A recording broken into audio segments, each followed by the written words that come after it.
You've eaten chicken, you've probably eaten duck, maybe goose, maybe quail if you were feeling fancy. Somewhere in the last 10,000 years, humans looked at almost every corner of the animal kingdom and asked the same blunt question: can I eat this? And for birds, the answer was almost always yes. Except for a small, strange list.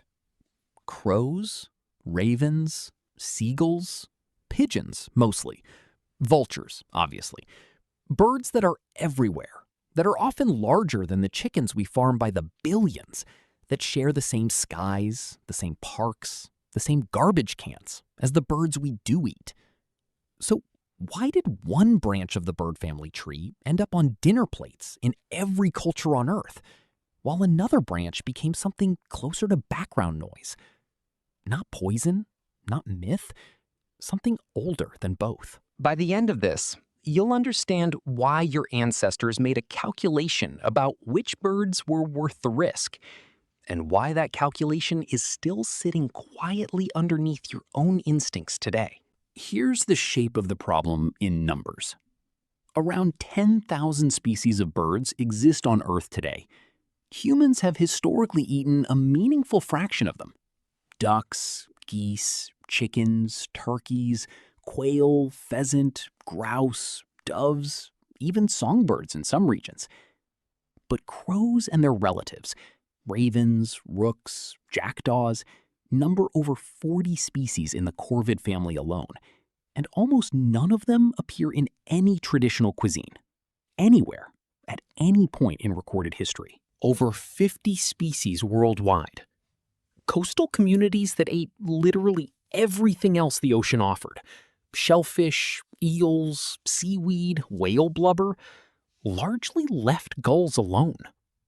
That's not a small gap in the historical menu. That's a wall. The taste of what they eat. Ornithologists and food scientists who've studied this converge on one dominant explanation.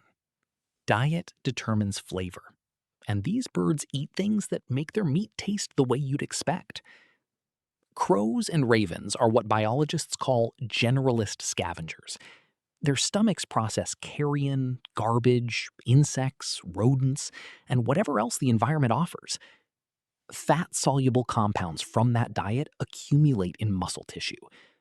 The result, according to hunters and researchers who have actually tried cooking corvids, is meat frequently described as tough, gamey, and strongly liver-like in flavor. Not toxic, just unpleasant enough that it never became worth the effort. Gulls follow the same logic from a different direction. Coastal scavengers eating fish offal, refuse, and dead marine animals develop meat with a strong, fishy, oily character that most palates historically rejected in favor of the actual fish swimming a few feet below them. Compare that to a duck or a chicken.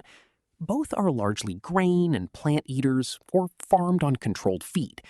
Their fat renders cleanly. Their flavor is mild. Humans didn't domesticate the tastiest birds by accident. They domesticated the birds whose diet made them taste good in the first place. The intelligence problem. Here's where it gets less about biology and more about psychology. Crows are, pound for pound, among the smartest animals on the planet. Not just among birds, among all animals. Researchers have documented corvids using tools, recognizing individual human faces years after a single encounter, holding what looks like grudges, and passing warnings about specific people down through generations of the same bird family. That kind of intelligence changes how humans relate to an animal. Study after study on human psychology around eating shows the same pattern. The more an animal appears to think, plan, and recognize us back, the more culturally uncomfortable eating it becomes. It's why most cultures that eat pigs, animals as smart as dogs, raise them at a psychological distance from the ones treated as pets. Corvids never got raised at a distance.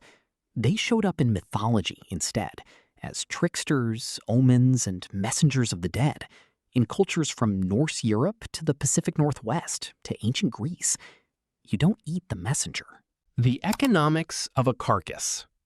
There's a colder, more practical layer underneath the taste and the psychology, and it's the same logic behind almost every domesticated food animal in history: return on effort. A chicken reaches slaughter weight in about 6 to 8 weeks, converts feed into meat efficiently, and can be raised in dense numbers. A duck or goose offers a large breast, thick fat layer, and a body built for it. Crows and gulls are lean, muscular, active flyers. Their bodies are built for efficiency in the air, not for storing meat and fat the way a farmyard bird's body is. Strip the feathers off a crow, and what's left is a small, sinewy carcass that, by most historical accounts, wasn't worth the ammunition, the plucking, or the cooking time compared to almost any farmed alternative sitting in the same yard. Scarcity economics never even had to enter into it. When a culture already has abundant, easy, good-tasting birds available, there's no pressure to solve the harder problem of making a scavenger palatable. The exception that proves the rule. And yet, famine breaks every rule humans normally follow. Historical records from besieged cities, wartime rationing, and extreme famine conditions across Europe and Asia do describe people eating crows, ravens, and gulls when nothing else was available. Accounts from the sieges of Paris in 1870 and Leningrad in the 1940s specifically mention corvids and gulls entering the human diet, with heavy seasoning, long stewing, or disguising the meat inside other dishes to mask the flavor. That detail matters more than it first appears. It confirms these birds were never actually inedible. They were never poisonous, never forbidden by biology. They were simply the last item on a very long list of better options. A list so long that most cultures never had to reach the bottom of it. The taboo isn't a wall. It's the last line of a list nobody needed to finish reading. What's left behind? So the reasons stack cleanly on top of each other. A scavenger's diet builds meat that tastes the way scavenging tastes.